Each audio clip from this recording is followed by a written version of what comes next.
Hello people, and welcome back to more The Legend of Zelda Skyward Sword. Yeah, it has been a long time. So, I don't really have much to say actually. This is a bit anticlimactic, but, well, I guess while we head back to Skyloft for stuff, I recently got my hands on a copy of Eternal Darkness. This has basically been my response to it. My experience with it so far. I go crazy, I die. I go crazy, I die. I go crazy, I die, die, die, die, die, die, die, die, die, die, die, die, die. Die. I'm sorry. I mean, it's a great game and everything. I would recommend doing it if you, or getting it if you can get your hands on it. But yeah, it's pretty difficult.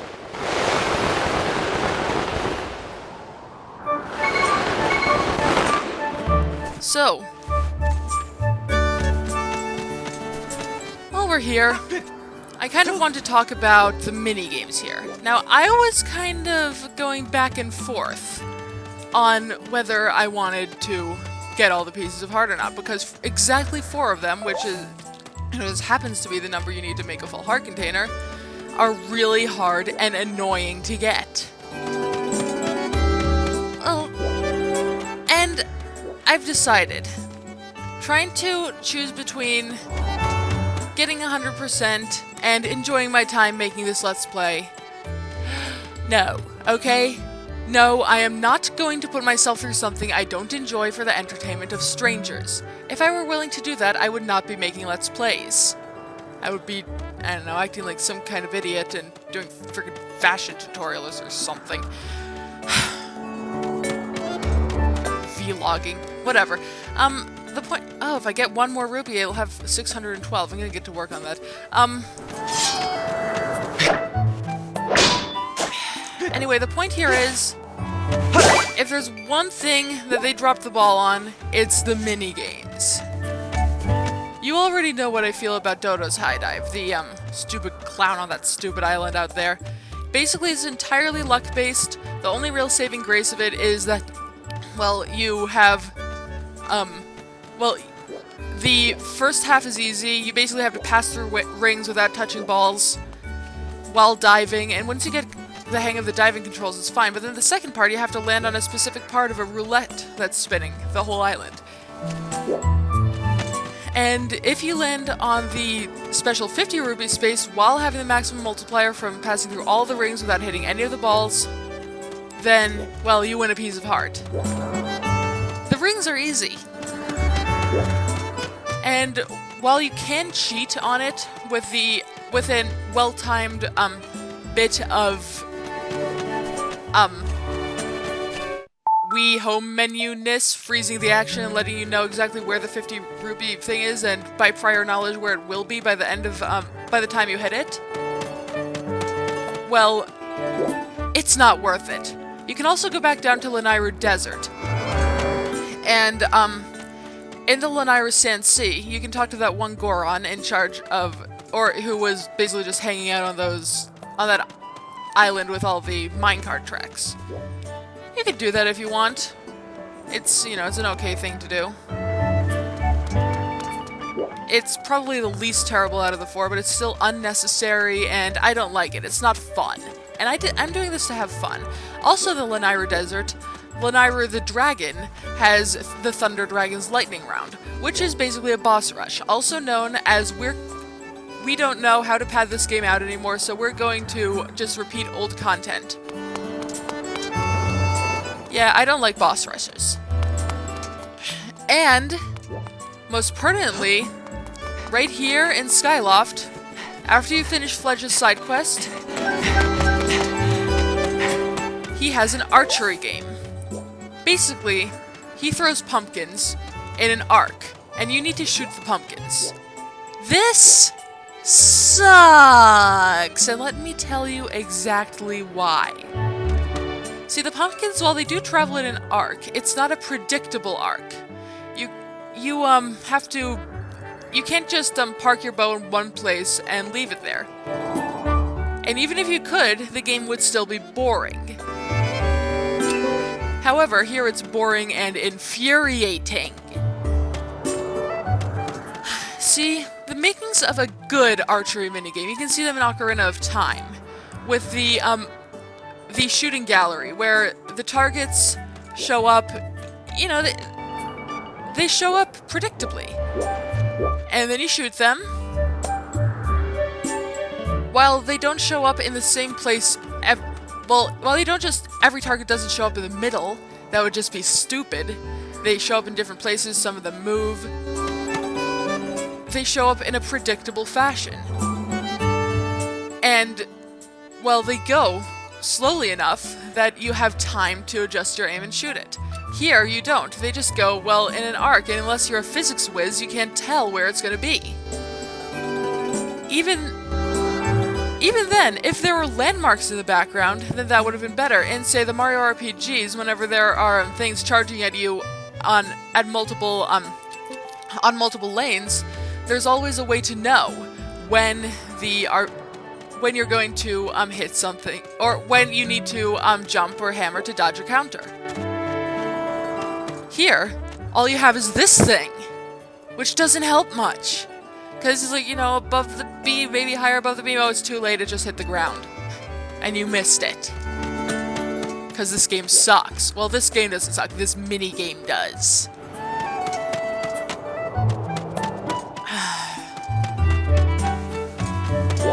I think a good example of it is in Bowser's Inside Story during the god-awful train battle, where, they shove Choombas at you, 3, 4, you know, tons of them, and you have to stomp on them, and they come in 3 different lanes. And you know which one is in which lane before they reach you by, well, where they are in relation to the train track. Here, that doesn't happen. I guess... yeah.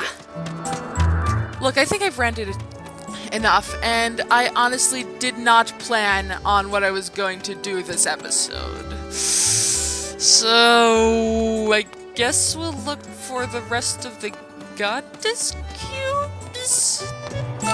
I mean, we might as well. Let's see. Oh, right, I forgot. You can't do that. You can't see if there are any remaining in an area. Because it sucks. Fie. I mean, it makes sense that it wouldn't pick up the signal from so far away. Oh, hey, I still have a, beacon set up there. I don't know, I just want to get this done. Yeah. Yeah, I know for a fact there's one in Farron Woods. So, you know what, let's just go over there and friggin' loading screen and get this over with.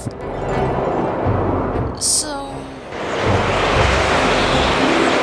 I don't know. I wanted to start talking about something, but there's really not enough time before the next loading screen, so I guess we'll talk about it when we land.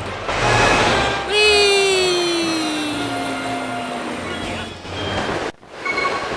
And here we are. So, I think that I want to talk about video game remakes. Specifically HD remakes. Or, well, not even specifically HD, but you know what? I think I'm gonna catch that. Not even specifically HD. Oh, I'm just being reflexively quiet here.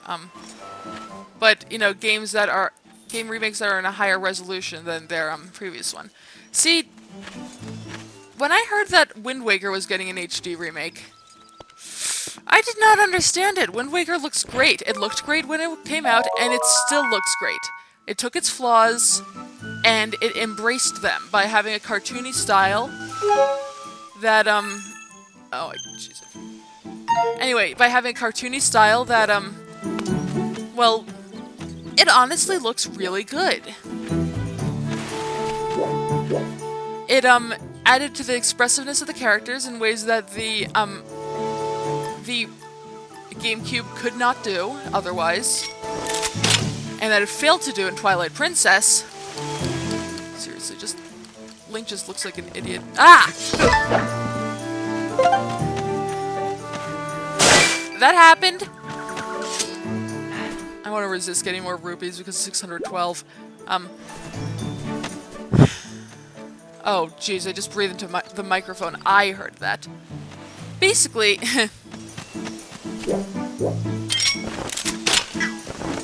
well, I don't think it needs an HD remake. Okami also did not need an HD remake, PlayStation 3 or not. It looks great the way it is. It looks great the way it does is. Yeah.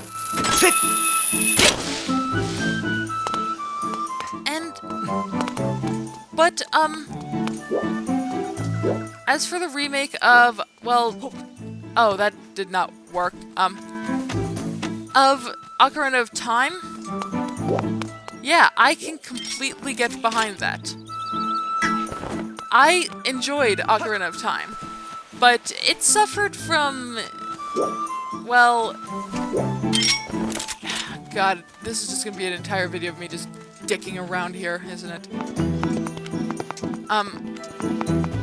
It suffered from what I like to call people didn't really know what they were doing back in the Nintendo 64 days syndrome. Okay, no, I don't really like to call it that, I just make that up.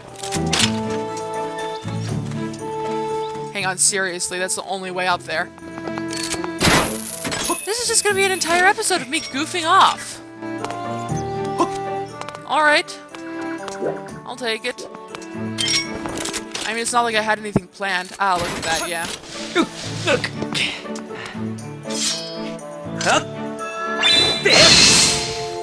So, I mean, well, not only did the graphics look like they were on a Nintendo 64, which, well, I don't know. It handled its flaws a bit less gracefully than Wind Waker, I think. You know, compared to today, the world is tiny. Then it was huge. But what I'm trying to say is that Wind Waker still stands up today. Well, I mean, Ocarina of Time, of course the remake still has a small world because that would mean I'm messing with... hang on. You know, messing with the actual thing. Ah. Well, you know, changing the world would mean messing with the gameplay. I don't even care about it. Ah, bees! Oh my god, bees!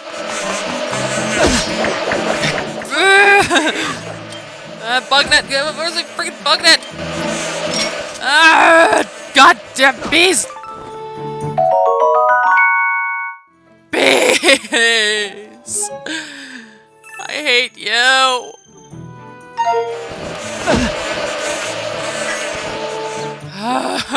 Bees. Anyway, I think that the HD remake of Wind Waker was, well, actually, not Wind Waker, of Ocarina of Time, was actually quite good news. You know, because, you know, not only are the graphics better, the remake makes fixes a lot of gameplay issues, such as, screw it, 613. Oh no! Okay, they're going to murder me the instant I do this. Ah! Come on, where's the larva? Oh, there it is. I might as well just get the larva.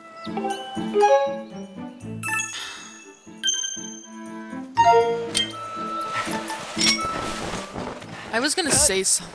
Yeah, not only are the graphics better, yeah, it fixed gameplay issues such as the, well, such as... Maybe I should just shut up and never do anything again.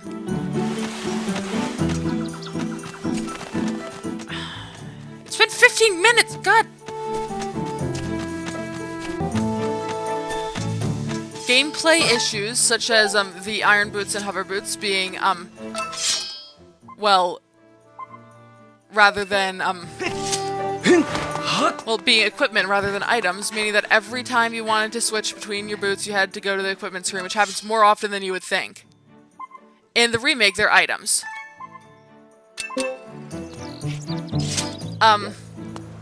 Let's see, what else is there? Oh, there is something else, come on. Oh, right, in the Water Temple... Well, the Water Temple is probably one of the most annoying dungeons of the game in the first one. Not fun, just annoying. Not hard, just annoying. It's really bad. It's actually seriously really bad.